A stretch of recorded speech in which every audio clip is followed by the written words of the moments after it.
जी, तो अस्सलाम वालेकुम। सुबह के 7 बज चुके हैं, मैं भी उठ गई हूँ, अबीहा भी उठ गई है। तो मैंने और अबीहा ने नाश्ता किया, उसके पापा भी उठ गए हैं। उसके पापा शावर ले रहे हैं, तो मैं उनके कपड़े प्रेस कर रही हूँ। मुझे सबसे ज़्यादा बोरिंग काम ना कपड़े प्रेस करना ही लगता है, लेकिन क्या करें, फिर करना भी तो पड़ता है ना।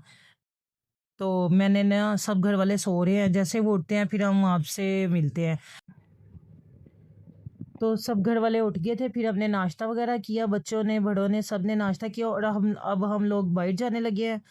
बाज़ार से कुछ सामान वगैरह ख़रीदना था और ये अबीहा बाइट जा रही है। अबीहा बहुत तंग करती है, आयत भी साथ आ गई थी।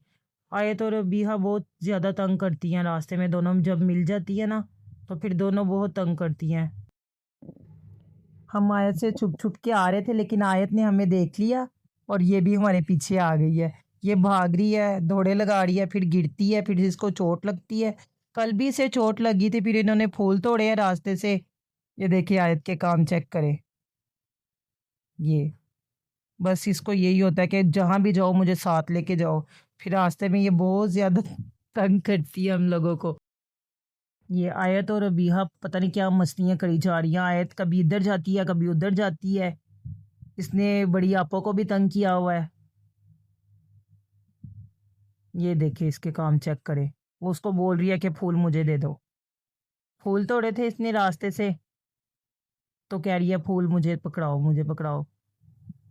तो जी इधर हमने कुछ घर के लिए सब्जियां वगैरह खरीदी, टमाटर वगैरह, पालक खरीदी, आलू प्याज वगैरह खरीदे। तो यहाँ पे अरीशा ने, मेरी भतीजी ने, अपना दुपट्टा वगैरह पिको करने के लिए दिया हुआ था, तो हमने वो दुपट्टा लिया। तो यहाँ पे अबीहा ने और आयत ने चीज़ें वगैरह ली हैं, उनको चीज़ें लेके दे रहे थे, जूस वगैरह, उन्होंने सलंटियाँ वगैरह ली। वो आयत खड़ी हुई है, आयत हमसे नाराज़ हो गई थी क्योंकि ये कह रही थी मुझे बस आइसक्रीम ही ले लेके देते रहो। ये आयत को देखे ज़रा, वो उधर खड़ी हुई है। तो अब हम लोग घर आ गए हैं। घर आके फिर मैंने किचन में सामान वगैरह रखा। फिर उसके बाद मैंने देखा तो अम्मी लोग सब बाहर बैठे हुए थे। ये मैंने किचन में सामान रखा और मैंने ना आपसे एक बात और करनी थी कि ये ना मेरी अम्मी का घर है। जब मैं अपने घर में जाऊंगी ना, फिर आपको अपना घर दिखाऊंगी छोटा सा।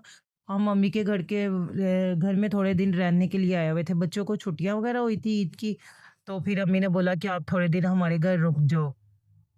तो फिर जब हम अपने घर जाएंगे फिर हम आपको अपना घर भी दिखाएंगे। ये मेरी अम्मी बैठी हुई थी, ये बाइट जा रहे थे। बाइट देखे, अम्मी ने कपड़े वगैरह धोए हैं, आज मशीन लगाई हुई थी। ये सारे कपड़े धो के रखे हुए अम्मी ने, सुखाने के लिए डाले हैं सारे। और ये मेरी अम्मी ने ना घर में पौधे वगैरह लगाए हुए हैं बहुत ज़्यादा। ये दे,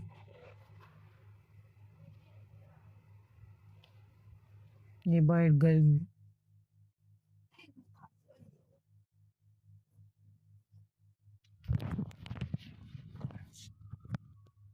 ये मेरी अम्मी ने घर में पौधे वगैरह लगाए हुए हैं। ये देखे फूल भी निकले हुए हैं, पौधे लगाए हुए हैं। अम्मी को बहुत शौक है पौधे वगैरह रखने का, पौधे लगाने का। और अम्मी ने ये सारे पौधे लगाए हुए हैं। और ये हमारा अना उधर लेमन का पौधा भी लगाया हुआ था, पहले सूख गया था, लेकिन अब शुक्र है अल्लाह का, फिर से हरा भरा हो गया। और ये हमने पैरेट भी रखे हुए हैं। ये देखे पैरेट। और आज सुबह ही ना हमारा एक पैरेट ना, हम लोग जब सो के उठे तो एक पैरेट हमारा ना खुद ब खुद ही पिंजरे से गायब हो गया। हमने देखा तो वो उड़ गया, पता नहीं कैसे दरवाज़ा खुला रह गया, क्या हुआ क्या नहीं। तो एक पैरेट कम है, नीचे भी है। और थोड़े दिन पहले ना एक पैरेट क्या हुआ हमारा ना, थोड़े दिन पहले उड़ गया। फिर बाद में वो 3 दिन के बाद खुद ब खुद ही वापस आ गया और पिंजरे के ऊपर आके बैठा हुआ। फिर हमने उसको पकड़ के पिंजरे में डाला।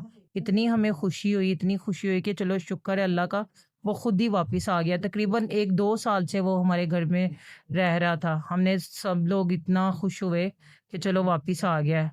पहले तो हम लोग बहुत परेशान हो गए थे। तो यहाँ पर साथ वालों के घर में शादी थी।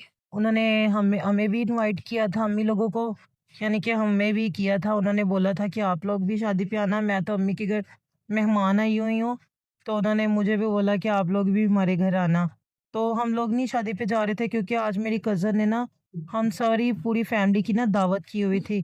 तो हम लोग तो उधर जा रहे थे भई, अब उनको भी नहीं कह सकते थे कि उन्होंने उन्होंने घर में सारा एहतमाम किया हुआ था, तो इसलिए हम लोग शादी पे नहीं जा रहे थे। तो यहाँ पे अबिया की तबीयत ख़राब हो गई है, अबिया को बुखार हो रहा है, उसके पेट में भी दर्द हो रही है। तो मैंने सोचा था 2-4 दिन से इसको ऐसे ही हो रहा था, मैंने सोचा चलो ठीक हो जाएगी, मैंने इसको घर में दवाई वगैरह दी है, लेकिन ये बेहतर नहीं हुई। अभी इसको लेके चलते हैं, दवाई वगैरह लेके देते हैं, इंजेक्शन लगवाते हैं, फिर इंशाल्लाह ये ठीक हो जाएगी। आप सब भी बिहा के लिए दुआ करें, अल्लाह इसको सेहत दे, तंदुरुस्ती दे। अल्लाह ताला बच्चों को तो भाई कुछ ना करे, बच्चे तो हमारी जान है। तो यहीं पे मैं अपने व्लॉग का करती हूँ एंड। उम्मीद है आज आपको मेरा छोटा सा व्लॉग अच्छा लगा होगा। अगर अच्छा लगा है तो ज़रूर ज़रूर मुझे सब्सक्राइब करें, लाइक करें, शेयर करें। मुझे आपके सपोर्ट की बहुत ज़रूरत है। अल्लाह हाफिज़।